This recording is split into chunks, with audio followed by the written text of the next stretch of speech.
Hola amigos y bienvenidos a un nuevo videoprograma del Décimo Hombre. Estos últimos días estamos siendo bombardeados en los medios masivos de comunicación, con lo que bien podría tratarse de otro caso más de falsa bandera o intento de asesinato encubierto por agentes sin identificar, con el fin de arrinconar diplomáticamente a Rusia. Y lo planteo de este modo porque sinceramente no creo que Rusia tenga nada que ver con el caso Skripal. Estamos viendo como en los últimos años la obsesión contra Rusia por parte de Occidente se está volviendo realmente enfermiza, y todo aquel que sea un poco objetivo a la hora de analizar las noticias y los acontecimientos se dará cuenta que Occidente está orquestando una operación de acoso y derribo contra Rusia, tal vez por la tremenda firmeza, templanza y seguridad que inspira el presidente ruso Vladimir Putin ante sus compatriotas rusos y ante buena parte también del resto del mundo.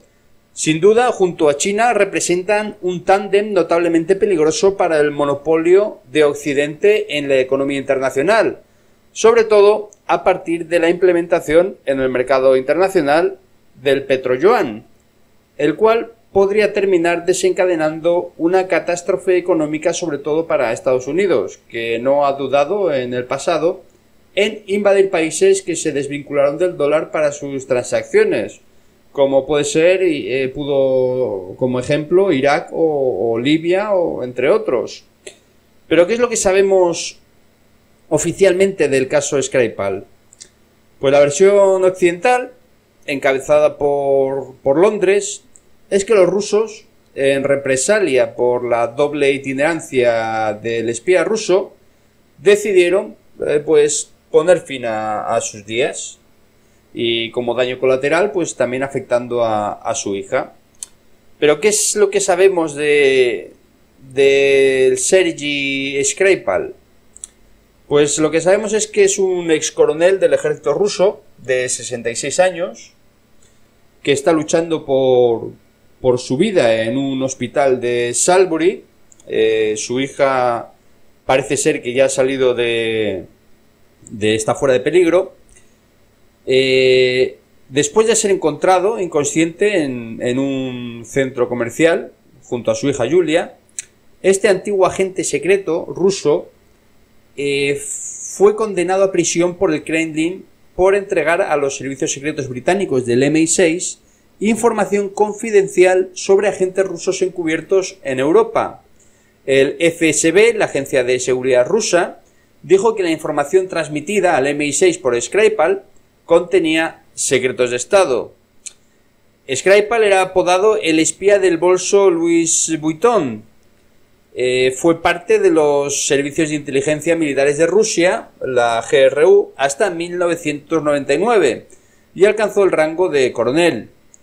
Posteriormente trabajó en la oficina del Ministerio de Asuntos Exteriores de Rusia en Moscú hasta el año 2003, cuando comenzó a trabajar como agente doble. Un portavoz de los servicios rusos comparó a Skripal con el coronel Oleg Penkovsky, que fue ejecutado por la Unión Soviética en 1963 por proporcionar a los Estados Unidos información durante la crisis de los misiles de Cuba. Moscú niega rotundamente que tenga algo que ver con el ataque, y Londres afirma que el culpable es Rusia, pero sin embargo no aporta ninguna prueba contundente de sus afirmaciones, empujando en su acusación a otros más de 20 países, creo que son 29 países de la Unión Europea, así como Canadá, Ucrania, Albania y Noruega y alguno más, a la expulsión de un número creciente de diplomáticos rusos de sus respectivos países. Como no, Estados Unidos ha seguido los pasos de Londres y ha expulsado a 60 diplomáticos rusos, aceptando únicamente la palabra de Londres. Rusia, por su parte, ha tomado medidas recíprocas, aplicando el ojo por ojo y expulsando un número igual de diplomáticos de los respectivos países que han apoyado la medida británica. Después de todo el desaguisado, algunas tímidas voces desde Luxemburgo y de otros países como la República Checa y Austria han pedido pruebas sobre tales acusaciones contra Rusia, además de otros 160 países del mundo no occidental, en su mayoría, que creen que Londres debería de presentar dichas pruebas lo antes posible. Skripal y su hija, así como 2 agentes de policía más, fueron intoxicados presuntamente por el agente nervioso Novichok, principiante en ruso, varias veces más potente que el gas VX o el gas sarín. Se da la casualidad de que uno de los creadores de esta tamaña arma de destrucción, el científico Bill Mirzayanov, publicó un libro titulado Secretos de Estado, una crónica desde adentro del programa ruso de armas químicas, en el que, curiosamente, se incluía la fórmula química de dicha sustancia y que se puede comprar en Amazon por $30. De tal forma que si la fórmula fuese genuina, cualquiera con los medios y conocimientos podría desarrollar el Novichok. También da la casualidad que una de las instalaciones de producción clave de fabricación del Novichok se encontraba en la época de la Unión Soviética en Uzbekistán, un país que tras el colapso de la URSS trabajó en estrecha colaboración con el gobierno de Estados Unidos, de forma que estos últimos estarían en disposición de poseer esta arma desde hace décadas. Pero sin darle muchas más vueltas al asunto, ¿a nadie le parece que el envenenamiento de Skripal es un trabajo de chapuceros? Con un agente nervioso que deja un rastro y una firma evidente y que sería impropio, humillante e inverosímil si se hubiera tratado de una operación rusa.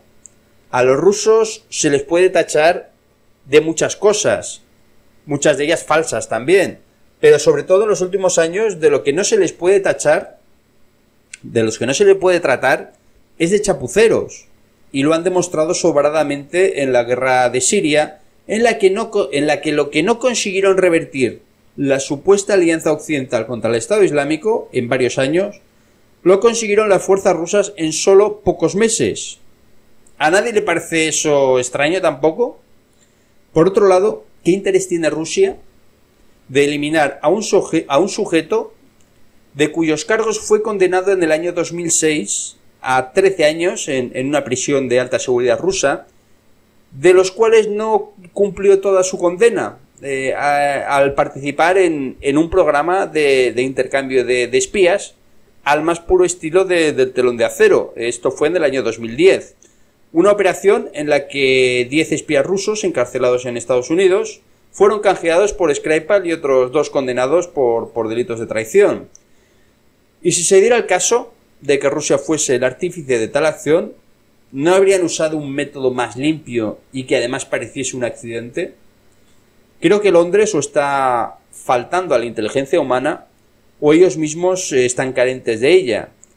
Sin descartar al 100% la autoría rusa, cosa que dudo muchísimo, pero como siempre digo, no puedes negar algo al 100% porque siempre se te puede virar la tortilla. Todo indica tratarse de una operación mediática de acoso y derribo ante una Rusia que no para de demostrar una creciente superioridad a nivel político y militar ante sus oponentes occidentales, y que de seguir en esta línea de provocaciones y absurda escalada diplomática, tal y como está el mundo hoy en día, no sirve más que para echar más leña al fuego. Aquí podría meter la cuña del sionismo internacional, algo que sonaría un poco obsesivo, pero amigos, no solo por parecer que algo es obsesivo, pierde su razón de ser real, y solo evidencia unos hechos y unos actos que encajan perfectamente con el modus operandum de estos señores. Puedo equivocarme, pero creo que actualmente uno de los enemigos más firmes del sionismo internacional se encuentra reflejado en la figura de Putin y Xi Jinping, o en su defecto, el representar la otra cara de la misma moneda, en la que un solo jugador controla los dos lados del tablero. Pero volviendo al caso Skripal, hay expertos en química que afirman que un agente como el Novichok es imposible de transportar en una maleta de equipaje común. Se trata de una maniobra peligrosísima incluso para profesionales. son sustancias líquidas y no gaseosas a pesar de llamarse gases, y son muy propensas a la pulverización. Si una persona aspirara este aerosol mediante la respiración, bastan con 3 milésimas de miligramo por litro para provocar la muerte en menos de un minuto. El pasado 22 de marzo, la Embajada del Reino Unido en Moscú realizó una sesión informativa en la que trató de persuadir a sus aliados de responsabilizar a Rusia por el caso Skripal. El periódico Kommersant obtuvo un documento de la presentación que más tarde desembocaría en la expulsión de los diplomáticos rusos, pero que realmente no ofrece unas pruebas convincentes. Y vamos a ver cuáles son esas pruebas. Pues bien, se trata de una presentación de 6 páginas, 5 diapositivas, denominada El incidente de Salisbury. El documento fue enviado a 80 altos funcionarios de las embajadas extranjeras en Moscú, incluido el embajador de Estados Unidos, John Huntsman, quien dijo a Kommersant que consideraba la evidencia británica muy convincente. La portavoz del Ministerio de Asuntos Exteriores de Rusia, María Zakharova, tachó la presentación similar a una sucesión de diapositivas con una buena ilustración de nivel de manipulación masiva de la opinión pública mundial, y agregó que estas representan el fracaso de Theresa May. Después de eso, la embajada británica en Moscú le dio las gracias al ministro ruso por ofrecer mayor publicidad a esa información e invitó a todos los interesados a conocer el documento. Y precisamente eso es lo que vamos a hacer. La primera página es solo la hoja de presentación y lleva el cuño del gobierno de Su Majestad, de lo que se deduce que el documento fue preparado o avalado por Londres. En la diapositiva 1, en la cronología de los sucesos, la propia presentación, como podemos ver, comienza con una línea de tiempo cuyo propósito es recordarnos los principales sucesos que tuvieron lugar desde el propio envenenamiento, el 4 de marzo hasta la expulsión de 23 diplomáticos rusos del territorio británico, a los que se les llama oficiales de la inteligencia rusa no declarados, si bien no se presentó ningún tipo de información sobre su actividad ilícita. En la diapositiva se apunta que pasaron 15 días desde el presunto envenenamiento y la llegada a suelo británico de los especialistas de la Organización para la Prohibición de las Armas Químicas, la OPAC. En ese tiempo, la primera ministra del Reino Unido acusó a Rusia de perpetrar el ataque y nombró como Novichok la sustancia con la cual se llevó a cabo el envenenamiento de Sergei Skripal y su hija Yulia. No obstante, fue tan solo el pasado 27 de marzo cuando el director general de la OPAC, Ahmed Uzuncu, comunicó a la prensa que su organización cuenta con las muestras ofrecidas por el Reino Unido y agregó que se necesitarían de 2 a 3 semanas para identificar la sustancia neurotóxica. En la diapositiva 2 de la presentación, titulada Una nueva fase de la agresión de Rusia, repite los ya conocidos reclamos de Londres sobre el supuesto uso de la sustancia neurotóxica. Se inicia diciendo que la sustancia fue identificada como un agente nervioso de grado militar Novichok por parte del Laboratorio de Ciencia y Tecnología de Defensa de Porton Down. Este queda tan solo 5 kilómetros de donde se produjo el ataque. Se prosigue relatando que el Novichok es desarrollado solo por Rusia, que sin duda Rusia es la responsable y que no existe una explicación alternativa plausible. De no darse una explicación a tales acusaciones, esas palabras quedan como mínimo en tela de juicio. Lo cierto es que la mayor parte de la información respecto al Novichok, incluido su nombre, proviene de las memorias del científico soviético Bill Mirzayanov, que emigró a Estados Unidos en 1995. Además de Rusia, la URSS estaba integrada por otras 14 repúblicas. La principal planta de producción y pruebas del Novichok, 5, como Mirzayanov denomina al proyecto soviético A-232, se ubica en Nukus, actual Uzbekistán. Lo curioso es que después de la desintegración de la URSS fue precisamente Estados Unidos quien financió y envió especialistas para supervisar el desmantelamiento de la planta soviética.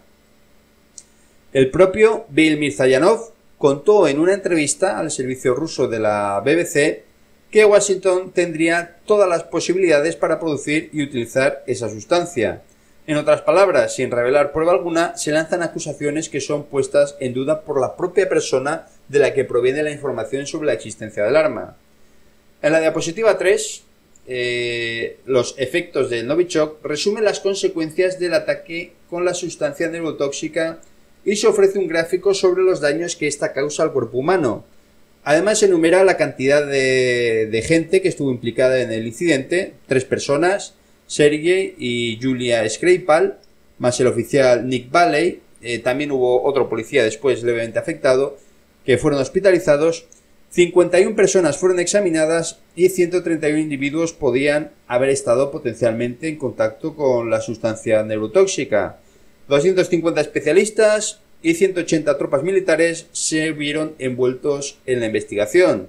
Nuevamente no se presenta información alguna que evidencie la participación rusa en el incidente. En la diapositiva 4 pues es un repaso histórico, hace un recuento de los crímenes por los cuales se ha acusado a Rusia. El título de la hoja no deja espacio para las interpretaciones, se titula El largo patrón de actividad maligna rusa, pero desmitificar todas esas acusaciones pues no resulta algo difícil. Vamos a hacer un repaso. En uno de los puntos, el asesinato del exagente Alexander Livinenko con polonio en el año 2006, que le fue atribuido a Rusia. Sin embargo, a pesar de las peticiones oficiales, las autoridades británicas aún no han hecho públicos los resultados del estudio del cadáver de Litvinenko, que es esencialmente importante para determinar la causa de su muerte. La invasión a Georgia en el año 2008, que no tiene en cuenta los resultados de la misión internacional de investigación del conflicto en Georgia, que concluyó que el conflicto armado había sido iniciado por orden del entonces presidente georgiano Mikhail Saakashvili, la noche del 7 al 8 de agosto, justo el día de la inauguración de los Juegos Olímpicos de Pekín. La artillería georgiana bombardeó la ciudad de Chinchval, donde desde 1993 se encontraban desplegadas las tropas de paz rusas amparadas por el mandato de la ONU. La afirmación de que Rusia ocupó Crimea y desestabilizó Ucrania en febrero del 2014. No se lo ignoran por completo los acontecimientos que sucedieron antes de esa fecha, cuando fueron precisamente los políticos occidentales los que alentaron a los manifestantes, sino que omite la anticonstitucional toma de poder por los radicales ucranianos o que el conflicto armado se expandió por el este del país después de que las nuevas autoridades enviaran al ejército contra los manifestantes prorrusos. La acusación de que Rusia estuvo detrás del derribo del vuelo MH17 sobre Donbass ignora, como mínimo, los múltiples informes de testigos que apuntan que vieron a 2 aviones. Casualmente, el piloto militar ucraniano Vladislav Voloshin, uno de los sospechosos de haber derribado el vuelo de Malaysia Airlines, se suicidó el pasado 19 de marzo. ¡Qué casualidad! Los familiares del expiloto confirmaron a las autoridades que se sentía deprimido y tenía ansiedad. Lo que una vez más nos encontramos en esta diapositiva son las pruebas de la implicación de Rusia. Solo acusaciones. Las demás imputaciones, supuestos ataques cibernéticos, interferencias en las elecciones o respaldo a golpes de Estado, siguen el mismo patrón que el caso Skripal. Afirmaciones efectistas sin presentación de pruebas, seguidas de un escándalo político, mediático y diplomático. En resumen, el dedo acusador. En la diapositiva 5, titulado Las medidas de respuesta, enumera las medidas que el Reino Unido tomará en el marco de una respuesta proporcionada al incidente de Salisbury. Su atribución al Estado ruso, el desmantelamiento de la red de agentes de inteligencia rusa en el Reino Unido, la supresión de todos los contactos bilaterales planificados, el perfeccionamiento del control fronterizo, afrontar el crimen y la corrupción, tomar una nueva legislación, y otras medidas para contrarrestar la actividad de un Estado hostil. Nuevamente, pues no hemos visto ningún hecho que apunte a la implicación rusa en el caso, ni ningún tipo de prueba convincente. Solamente acusaciones de has sido tú y ya está. Pues como conclusión, hemos visto que el documento contiene información sobre la cronología de los hechos, la sustancia usada o la supuesta sustancia usada durante el ataque, aunque con verdades a medias, datos generales sobre el caso Skripal, un tendencioso repaso de acontecimientos de los que se culpabiliza a Rusia y las medidas que tomó o tomará el Reino Unido al respecto. Pero lo que no hemos visto son pruebas contundentes que involucren a Rusia en el caso. Lo peor de todo es que presentaciones de este tipo y calidad pueden influir en la decisión de gobiernos de tomar medidas hostiles contra Rusia, como la reciente expulsión de sus diplomáticos. Díganme si con este tipo de pruebas, aplicadas por ejemplo a un caso de asesinato o de cualquier otro tipo, alguien sería capaz de condenar a un sujeto contando una historia tan endeble y poco profesional. Recuerden que los rusos no serán mejor o peor que cualquier otro país a la hora de tramar argucias, pero yo todavía no les he pillado en ninguna mentira. Y por desgracia y vergüenza, a los países llamados democráticos y civilizados occidentales no paro de cogerles en bulos y mentiras descaradas para justificar sus fechorías. Los rusos no se andan con tonterías, ni se les caen los anillos por reconocer sus errores. ¿Se acuerdan del asalto al teatro ruso secuestrado por terroristas chechenos en el año 2002? Se pasaron con el gas en el asalto y murieron 140 personas entre rehenes y terroristas. ¿Acaso buscaron alguna excusa para eludir responsabilidades? Simplemente dijeron, se han muerto y ya está. Si hubiera ocurrido en Estados Unidos o Londres, seguro que ante los medios de comunicación habrían sido los terroristas los causantes de la masacre, con tal de quedar bien ante la opinión pública y no causar escándalos. Amigos, los rusos no serán unos santos, pero a nosotros, a la opinión pública, no paran de tomarnos por completos estúpidos. No logro discernir el objetivo último de toda esta operación. No sé si se trata de una maniobra de distracción o de las bases de una mayor operación contra Rusia, con el objetivo de justificar acciones de mayor envergadura en un futuro, tal vez de intentar expulsarlo del Consejo de Seguridad. Pueden ser miles de cosas. Mires por donde lo mires, no tiene ni pies ni cabeza. Una chapuza de ese tipo justo antes de las presidenciales rusas y del Mundial de Fútbol, ya solo les habría faltado dejar una nota o olvidarse el carnet de agente ruso en el escenario del ataque, como parece ser habitual en casi todos los atentados últimamente. En fin, una vez más nos toman el pelo y la mayoría de la gente se lo tragará. Pues amigos, con esto finalizamos este videoprograma del 10º hombre. Como siempre os deseo conocimiento y sabiduría para aplicarlo. Muchas gracias y hasta muy pronto.